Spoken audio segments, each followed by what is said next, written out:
Guys, it's Thursday, August the 8th, and as I promised in my navy bean video yesterday that I was going to make a pound of cornbread today. So, it's a beautiful day outside. It's not that hot. It's about 80 degrees, and there's a nice breeze, and I do have my AC on because I'm fixing to crank up this oven. Let me see. Now, I am going to use Quaker yellow cornmeal. Now there is an easy cornbread recipe on the back, but I'm going to use one that's similar to this, but I just tweaked it a little bit. But you can use this one, or you can use the one that I'm going to give you, because I am making mine Mexican cornbread, and this is just for regular cornbread. But this one calls for 1 1/4 cups all-purpose flour, 3/4 cup enriched cornmeal, which would be this, 1/4 cup of sugar, 2 teaspoons baking powder, 1/2 teaspoon salt, a cup of milk, 1/4 cup vegetable oil, and 2 eggs, 2 egg whites or 1 egg. So this says to preheat the oven to 400 degrees. So that's what we're going to do. And then I'm just going to, have a little variation on it, like I said, and we're going to make it Mexican cornbread. So let me turn the oven on to 400. And I just wanted to talk to y'all about something today. And that's about depression and being unhappy. Now, I just am by nature a depressed and unhappy person. That's just the way that I was born. That's the way my mother Dort was. And it's just something that I've had to struggle with and learn to overcome throughout my entire life. Most every day when I wake up, I am not the type of person that jumps out of bed and jumps in the shower and does my hair and makeup. No, I've never been that type of person. I've always struggled with, just feeling down and depressed and actually just wanting to pull the covers over my head and stay in bed. But that's not how I choose to live my life. No matter what type of adversity that you have, you just have to put forth the effort to be happy and not to wallow in self-pity and depression. You just have to make yourself throw those covers off of you and get up and go make you a big old pot of fresh hot coffee and drink it and get on the internet. And if the news depresses you, then don't watch it. I had my cable disconnected, and that's probably been one of the best things that I've done since I've lived in this apartment, is to get rid of the cable. So just do things that make you happy, and that's what I do. And it doesn't cost a bit of money. You just put on your happy face, and put a bow in your hair. Thank you, Irene, for making this bow for me. And you remembered the colors of my tops, and you made it to match exactly. You don't have to have a fancy bow. You can go in your sewing box and just take some thread and loop it around your fingers and make you a bow and pin it in your hair. Just do simple little things that bring you happiness and joy. Go to the library. The library is free, and you can rent movies there and check out books for free. And, reading a book, it will just take you to whatever country or place you want to learn about. And check out some history books and just read and learn about history of other countries and cultures and everything. Just put forth a little effort. And don't let people aggravate you and make you depressed and bring you down. All of us have had neighbors and co-workers and people in our lives who frustrate us and aggravate us. But you just have to remember that they're cowards and that they are unhappy in their own lives. And that's why they try to make other people happy. And the best way to defeat that is to show them that you are going to be happy and that they are not going to aggravate you and bring you down. So let's get busy and make this Mexican cornbread. I'm so excited. Now, I did eat those beans last night, and they were delicious, but I really needed my cornbread to go with them. So we're going to start out with a cup of cornmeal. Now, Pauline, I know you live in the United Kingdom. You don't know what cornmeal is, but this is all it is. It's just ground up corn, you know, and it's kind of like flour, but it's made out of corn instead of wheat. So it's 1 cup of cornmeal, and then 1 cup of plain all-purpose flour, and then 2 tablespoons of sugar, and I already measured that. In fact, it's in this bowl. So I put the 2 tablespoons sugar in here, and 4 teaspoons of baking powder. And this is the Clabber Girl.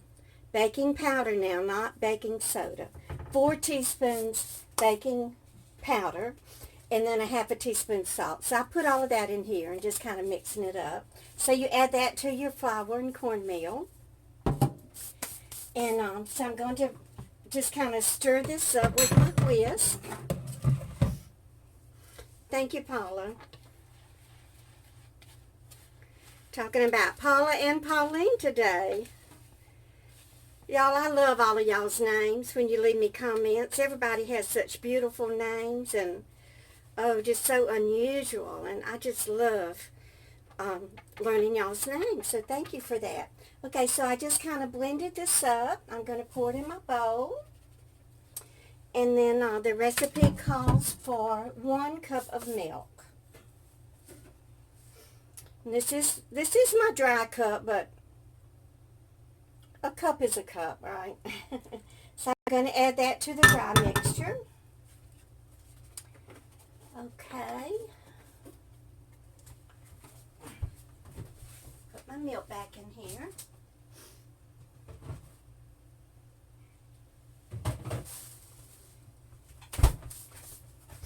And y'all remember to drink your water. You want to keep your skin moist and beautiful, and your body healthy. And the water will help prevent your feet and legs from swelling so bad during the day when you're standing up and cooking cornbread and everything. So let's go ahead and just kind of stir this up. This is the dry mixture with the 1 cup of milk.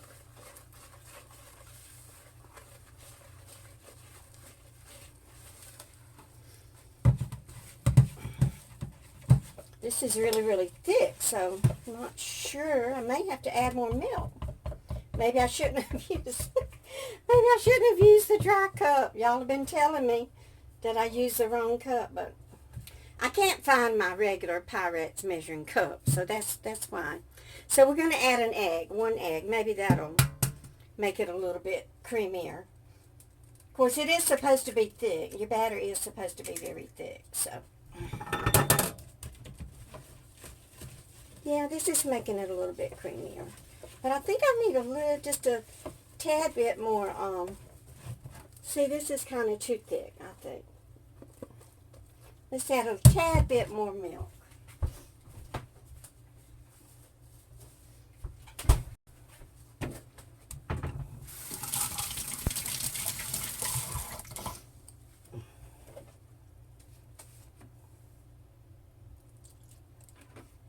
Now my friend Brenda, not the Brenda that I've had y'all pay for, but Brenda that lives in South Carolina,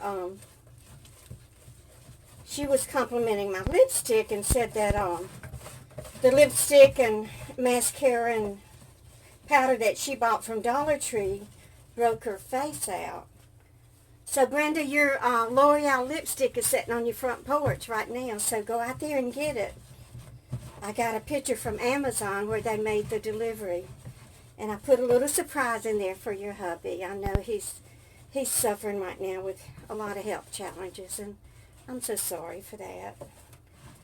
But I hope you get your lipstick out of the sun. The picture that the Amazon delivery guy sent me, that sun is shining bright on it. Okay, so I got my batter here. Now to this we want to add 1/3 cup of sour cream.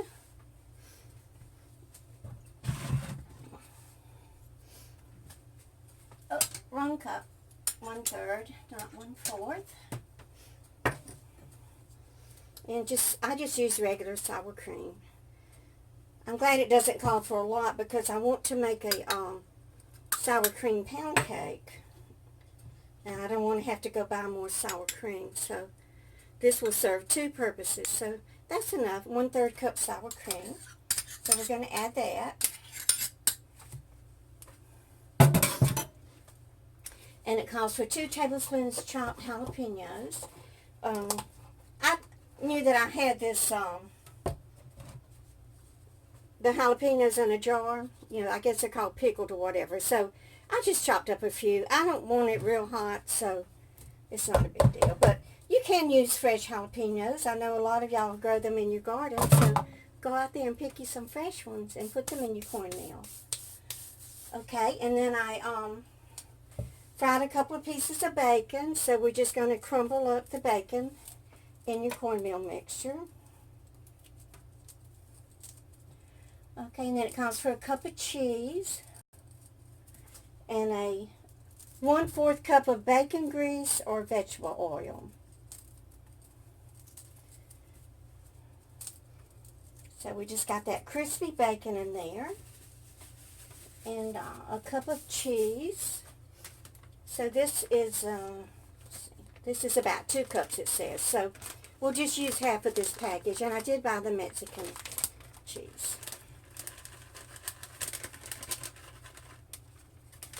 I think I'm going to maybe sprinkle some on the top. I think that will be delicious. The cheesier the better, huh? So, is that everything? Oh, the bacon grease. Don't forget the bacon grease. It wasn't 1/4 of a cup, but so let me pour a little vegetable oil in it.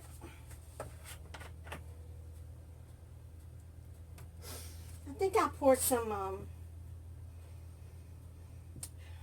little vegetable oil in the skillet. Now I am going to cook it in my large cast iron skillet, this one, and I do want to kind of heat the oil before I put the batter in there. So I'm going to turn the burner on. I don't want it smoking or anything. Let me go ahead and stir this up. This is what it looks like. It's got the sour cream and the cheese and the bacon bits. Now y'all just feel free to put however much bacon you want to in it. You know, that's entirely up to you. I only had 2 little slices left out of the old package, and I didn't want to open up my new package yet. Once it's open, it's not, you know, it's not going to last very long, and I want this package to last me until I go food shopping again, which will probably be, try to make it until the 3rd of September. I don't know. Y'all know how it is. You try to get as much as you can when you do your main shopping. And then all you have to do is just go back and pick up milk and eggs and bread, basically. Y'all, now this is so thin. I think I should not have put that other milk in there. Well, the proof is in the pudding. whatever that saying means. Okay, so I'm getting my skillet hot. The oven is on 400. It says bake 20 to 25 minutes. Okie doke.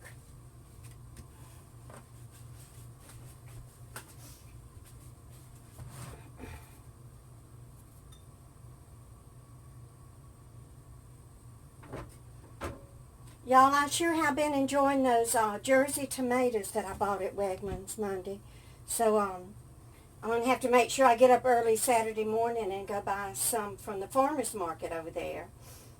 Oh, they're so good. You can just taste the acid in them and everything. They're so delicious. Let's see if this is hot yet. I'm just going to put a tiny bit in there. Not quite hot enough. I want it to really sizzle when I put my batter in there. When I used to go to my girlfriend's house when we were kids growing up there in Lumberton, they lived on a farm, and her mother would get up early on Saturday morning and make us the biggest breakfast. And she would make these huge biscuits, y'all. I mean, from scratch. They were so good. And we would all sit down there and eat together. You know, her father, her mother, her brother, me and her. And they had a barn, and the hay loft, you know, was up. It was full of hay, bales of hay. And we would go and climb up in that loft and just make us tunnels and everything, and go through that hay and hide in it, and then we would throw some of the bales down onto the ground and then jump out of the loft onto those bales of hay. I mean, we would just spend hours and hours and hours up there in that hay loft, having fun and playing with our Barbie dolls and everything.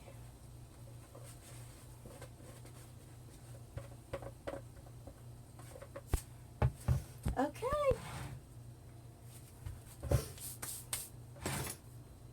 I think I heated the grease too much. It's a little brown. It did get a little brown. But it's still going to be good. I don't fret over little things like that. No need to. Okay, so, let's see. I may come back in a few minutes and sprinkle some cheese on top.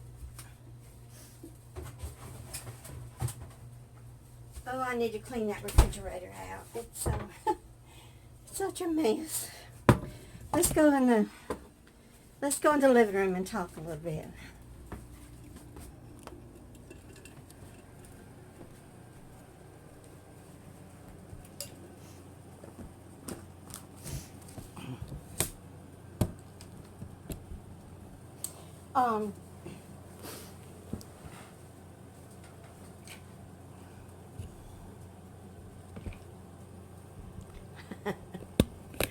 I don't want to make it too long. It took me, the video yesterday, I tried to upload it, and I had linked the URL code for the ASMR channel that I was giving the shout out to.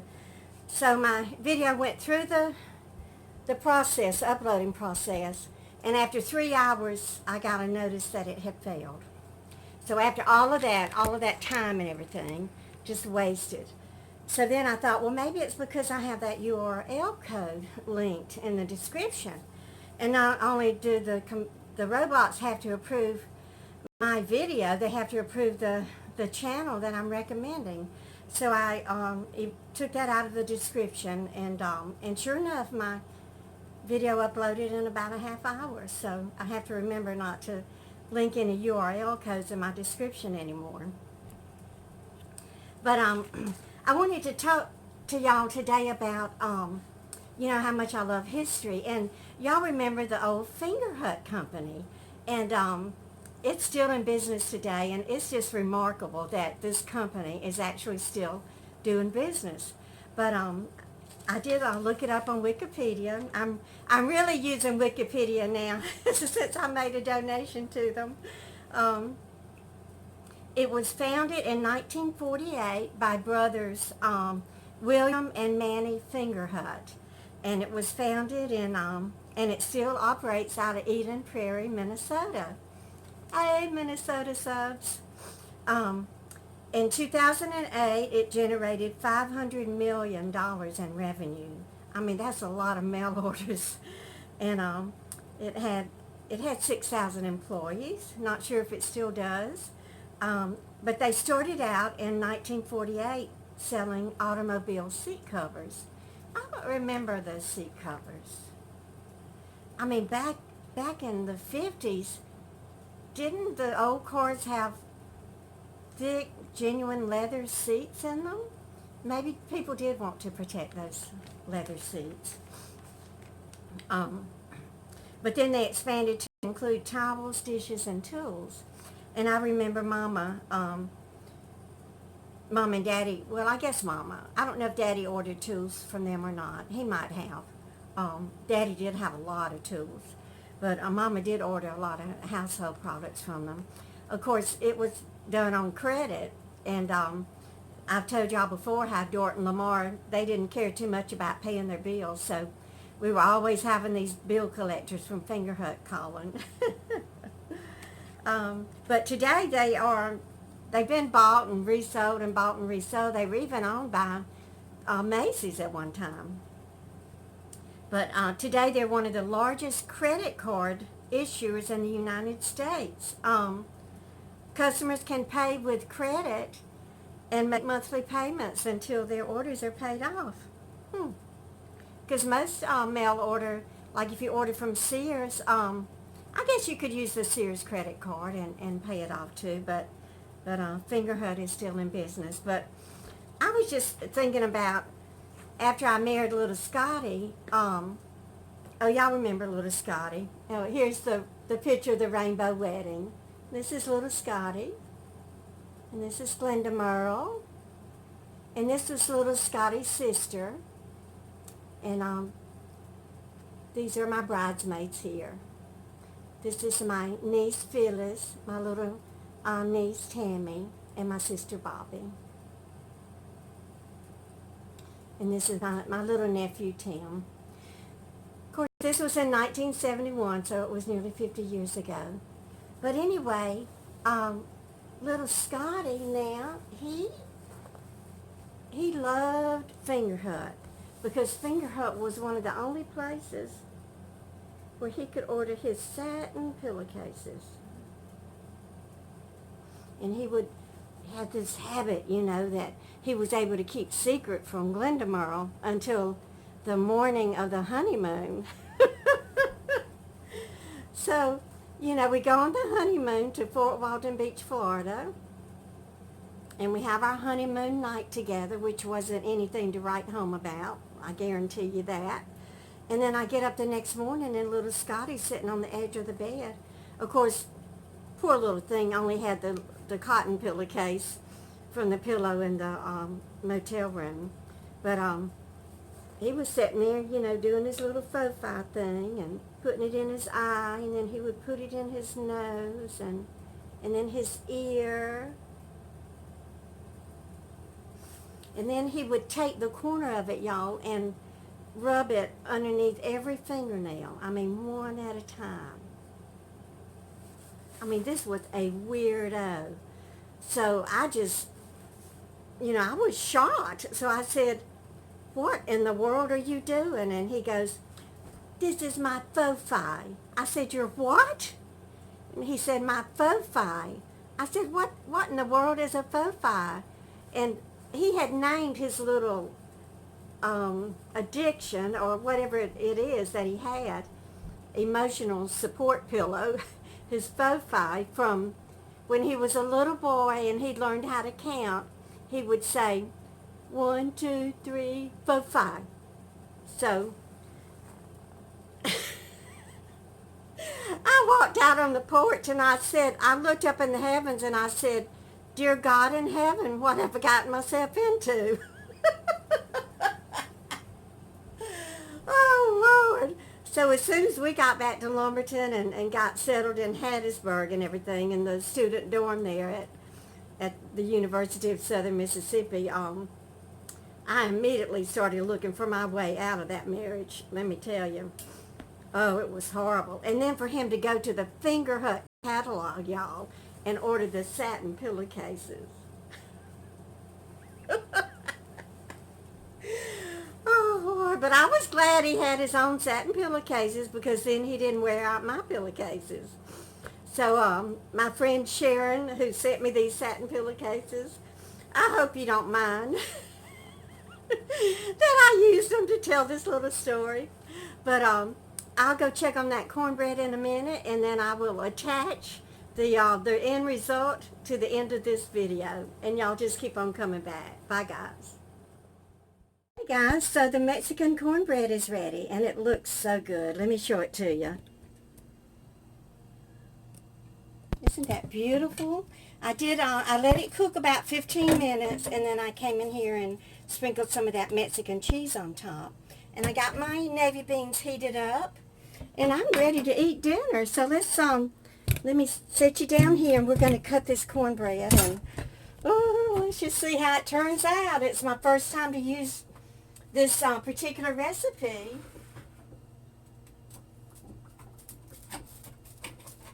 Well, the bottom does feel crusty. I like a nice thick crust on my cornbread.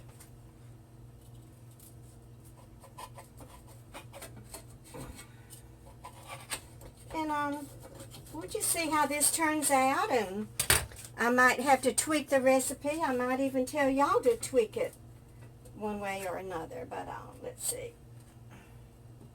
Well, it sure looks good, doesn't it? Let me slather some butter on it, and we will give it a taste.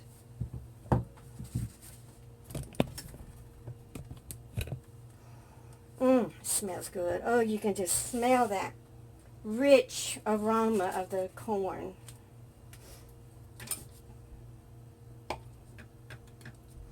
Put a lot of butter on it. I got a half a stick here. I feel like putting a whole half a stick on it, but I don't think my doctor will like that too much. She's already fussing at me about my cholesterol. Okay, so we're just going to let that sit there a minute and melt. I'm going to fix me a glass of iced tea, and I reckon I'll still be drinking that Pure Leaf until it's gone, but I know yesterday I mentioned making Lipton tea. I don't know why I said that, because I use Louisiana. This is the best for making iced tea. I'm not endorsing it. I'm just telling y'all what I like to use. Okay, so let's see if the butter has melted.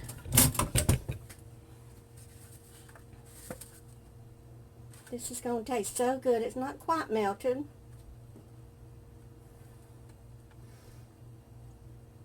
I probably should have put more bacon and more of the jalapeno peppers, but I'd rather not overdo it for the first time and then tweak it after I taste it and everything. And then for my bedtime snack, any of y'all want to guess what I'm going to do? I'm going to take a piece of this cornbread and crumble it up in a glass and pour some milk over it. And when we were kids growing up, Daddy always had buttermilk in the fridge, but he liked it, and to tell you the truth, I would not even taste of it. It just looked curdled or something to me. But I did eat the cornbread with regular milk for a bedtime snack. So let's go ahead and taste of it.